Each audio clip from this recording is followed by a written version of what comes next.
Kita semua kan hidup dalam sebuah realitas. Tapi pernah nggak sih Anda berhenti sejenak dan bertanya, siapa sebetulnya yang merancang realitas ini? Hari ini kita bakal bongkar sebuah simfoni yang nggak kelihatan, yang diam-diam membentuk pikiran dan tindakan kita. Ada getaran biologi purba, ada ritme candu dari dopamin modern, dan ada juga melodi persuasi yang bisa menghipnotis massa. Ini bukan cuma sekedar pengetahuan loh, anggap aja ini panduan buat ngambil alih kemudi dan jadi arsitek sejati buat hidup Anda. Coba deh, jujur sama diri sendiri. Pernah nggak Anda sadar lagi asyik nge-scroll media sosial tanpa tujuan, padahal tahu ada kerjaan penting yang nunggu? Atau tiba-tiba aja emosi meledak, marah atau cemas karena hal sepele? Mungkin juga pas lagi debat, Anda ngeyel banget sama satu opini, tapi kalau dipikir-pikir lagi, Anda sendiri nggak yakin kenapa bisa seyakin itu. Kalau pernah, tenang, Anda nggak sendirian. Itu artinya kita semua lagi ngerasain tarikan benang-benang tak terlihat. Jadi gini, setiap hari, sadar atau enggak, kita itu berdiri di sebuah medan perang. Lawannya bukan orang lain, tapi 3 kekuatan raksasa. Pertama, perangkat keras biologis yang udah terpasang di otak kita sejak lahir. Kedua, perangkat lunak kimiawi di otak kita yang sekarang ini lagi dibajak sama teknologi. Dan yang ketiga, narasi-narasi dari luar yang sengaja dirancang buat ngebentuk cara kita mandang dunia. Oke, mari kita mulai investigasinya. Kita mulai dari petunjuk pertama. Buat ngerti permainannya, kita harus kenalan dulu sama papan caturnya, yaitu perangkat keras yang ngejalanin semuanya, otak kita sendiri. Dulu, kan kita sering dengar kalau manusia lahir itu kayak kertas kosong, siap ditulis sama pengalaman. Ternyata, ilmu neuroscience modern bilang itu salah besar. Otak kita itu udah datang dengan cetakan awal. Jauh sebelum kita lahir, jalur-jalur saraf utama buat empati, agresi, dan bahasa itu udah mulai dibentuk. Ini dipengaruhi sama genetika dan lingkungan di dalam rahim. Nah, inilah fondasi biologis yang bikin kita semua unik. Di dalam otak kita yang super rumit ini, ada satu bagian yang jadi primadona buat para manipulator. Namanya amigdala. Anggap aja ini semacam tombol panik bawaan kita. Fungsinya itu buat merespon ancaman dengan super cepat, memicu rasa takut atau marah sebelum kita sempat mikir panjang. Dan ini poin kuncinya.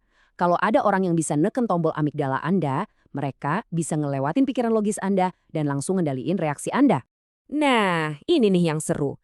Ini gambaran duel abadi yang terjadi di dalam kepala kita.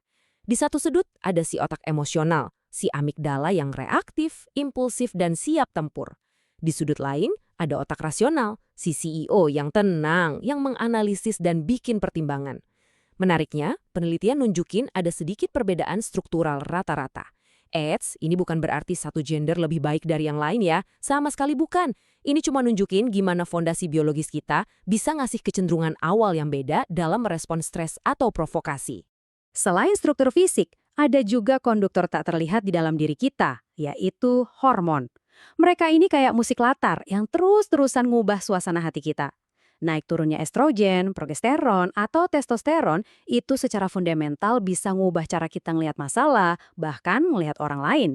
Makanya seorang arsitek realitas yang cerdas nggak bakal pernah ngambil keputusan besar pas badai hormonal lagi kencang. Kuncinya adalah belajar ngenalin musim internal diri sendiri dan menavigasinya dengan bijak.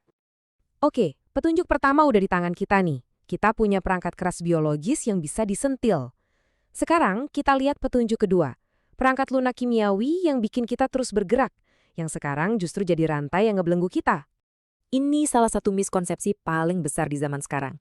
Banyak yang bilang dopamin itu molekul kebahagiaan. Salah besar. Dopamin itu molekul pengejaran. Dia nggak ngasih rasa puas, tapi justru ngebisikin, ayo dikit lagi, yang berikutnya pasti lebih asik. Dia itu motor yang dorong kita buat nyari, berburu, dan pengen lebih. Mekanisme bertahan hidup yang jenius di zaman dulu. Nah, masalahnya sistem dopamin purba kita ini nggak dirancang buat dunia modern yang serba instan. Setiap notifikasi, setiap like, setiap video pendek yang nggak ada habisnya, itu semua dirancang sama insinyur-insinyur jenius dengan satu tujuan, ngebajak sistem dopamin Anda. Mereka nyiptain lingkaran tanpa akhir dari antisipasi dan imbalan kecil yang bikin kita balik lagi dan lagi. Ini adalah penjara paling efektif di dunia, soalnya jeruji besinya nggak kelihatan. Dan inilah dampaknya. Di kehidupan kita sehari-hari, otak kita jadi kecanduan sama camilan mental yang gampang didapat. Kita terus-terusan ngejar getaran dopamin dari hal-hal yang instan. Hasilnya, pas kita dihadapin sama tugas yang beneran penting, bangun karir, belajar skill baru, atau bahkan cuma baca buku, otak kita langsung nolak. Rasanya kayak siksaan, karena nggak ada imbalan instan yang dijanjikan di depan mata. Tapi tenang, ada jalan keluarnya. Dan disinilah letak rahasianya. Buat memprogram ulang otak dan nemuin lagi api kreativitas Anda harus berani ngelewatin yang namanya ambang batas kebosanan. Itu loh momen canggung pas Anda nggak ngapa-ngapain, pas pikiran mulai ngelantur. Justru disitulah, di dalam keheningan itu, ide-ide orisinal dan suara intuisi Anda yang asli bisa kedengaran lagi. Terus gimana caranya ngelewatin ambang batas itu? Pakai ritual detox sederhana. Langkah pertama, putusin alirannya. Jauhin gadget, cari tempat tenang, kurangin gula. Langkah kedua, terima rasa bosan, jangan lari darinya. Biarin aja pikiran Anda ngembarat tanpa tujuan. Terus langkah ketiga, dengarkan. Dalam sunyi itu, ide, solusi, dan keinginan sejati Anda bakal mulai muncul ke permukaan. Nggak lagi terdistorsi sama janji-janji palsu dopamin. Kita udah bedah kelemahan dari dalam, biologi dan kimia otak. Sekarang, petunjuk terakhir. Dan ini yang paling penting, gimana kekuatan dari luar secara sengaja dan sistematis manfaatin kedua kelemahan tadi buat ngendalin kita. Dalam pertarungan ide di zaman sekarang, argumen terbaik itu nggak selalu menang loh. Pemenangnya adalah pihak yang berhasil ngendaliin bingkai ceritanya. Siapa yang berhasil mendefinisikan masalahnya, dialah yang akan ngendaliin solusi yang diterima publik. Ini bukan lagi soal benar atau salah, tapi soal siapa yang bisa nyeritain kisah yang paling ngena di hati. Dan inilah inti dari persuasi massa yang paling ampuh. Dia nggak ngajak debat pakai data atau fakta di level sadar. Sebaliknya, dia nyelinap masuk dan ngomong langsung ke penderitaan, ketakutan, dan harapan yang terpendam di alam bawah sadar kita.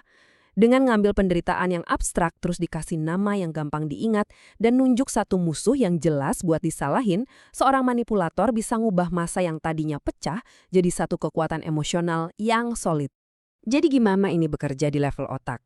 Nah, ini nyambung lagi ke duel di otak kita tadi. Para manipulator sengaja ngebanjirin sistem kita dengan emosi yang kuat. Takut, marah, harapan buat ngebakar si amigdala. Pas amigdala aktif membara, dia secara efektif matiin fungsi korteks prefrontal, si penjaga gerbang logika.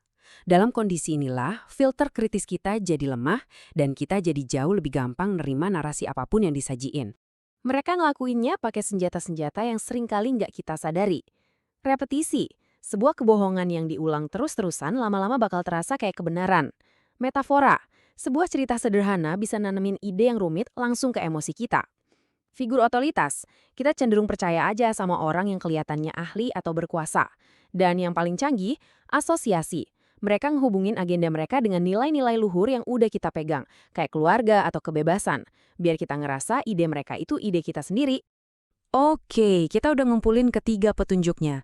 Perangkat keras biologi, perangkat lunak dopamin, dan serangan persuasi dari luar. Sekarang, bagian terpenting, gimana caranya nyatuin semua ini buat ngambil alih kendali. Dan inilah kuncinya, Anda nggak bisa cuma fokus di satu hal. Coba ngelawan persuasi media, tapi nggak paham pemicu emosi biologis Anda, bakal gagal. Coba detoks dopamin, tapi nggak sadar gimana narasi luar ngebentuk pikiran Anda, percuma juga. Kendali sejati itu datang pas Anda bisa ngelihat ketiganya saling berinteraksi, kayak seorang dirijen yang paham tiap alat musik, dan kemudian memimpin simfoni itu sesuai keinginan Anda. Nah, ini dia toolkit awal buat Anda. 3 langkah pertahanan yang praktis. Pertama, buat biologi, tingkatkan kesadaran diri. Kenali kapan Anda lapar, capek, atau lagi emosional karena hormon, dan jangan bikin keputusan besar saat itu. Kedua, buat dopamin. Coba deh jadwalin puasa dari stimulasi digital secara rutin buat ngejaga kejernihan fokus Anda. Ketiga, untuk persuasi. Jadilah konsumen informasi yang kritis. Selalu tanya, siapa yang diuntungin dari narasi ini? Bingkai apa yang lagi mereka pakai? Pada akhirnya, inilah tujuan utamanya. Bukan buat hidup dalam ketakutan atau paranoia, tapi untuk hidup berdaulat. Berdaulat atas apa yang Anda perhatikan, apa yang Anda rasakan, dan apa yang Anda yakini. Di dunia yang makin hari makin dirancang untuk ngarahin Anda, memilih untuk ngerancang jalan Anda sendiri adalah tindakan paling fundamental untuk meraih kebebasan yang sejati. Jadi sekarang bolanya ada di tangan Anda. Informasi ini adalah peta permainannya. Tapi Andalah yang harus melangkah. Pertanyaannya bukan lagi apa, tapi bagaimana. Langkah kecil spesifik apa yang bakal Anda ambil mulai hari ini untuk mulai meletakkan batu bata pertama dari realitas yang benar-benar Anda rancang sendiri.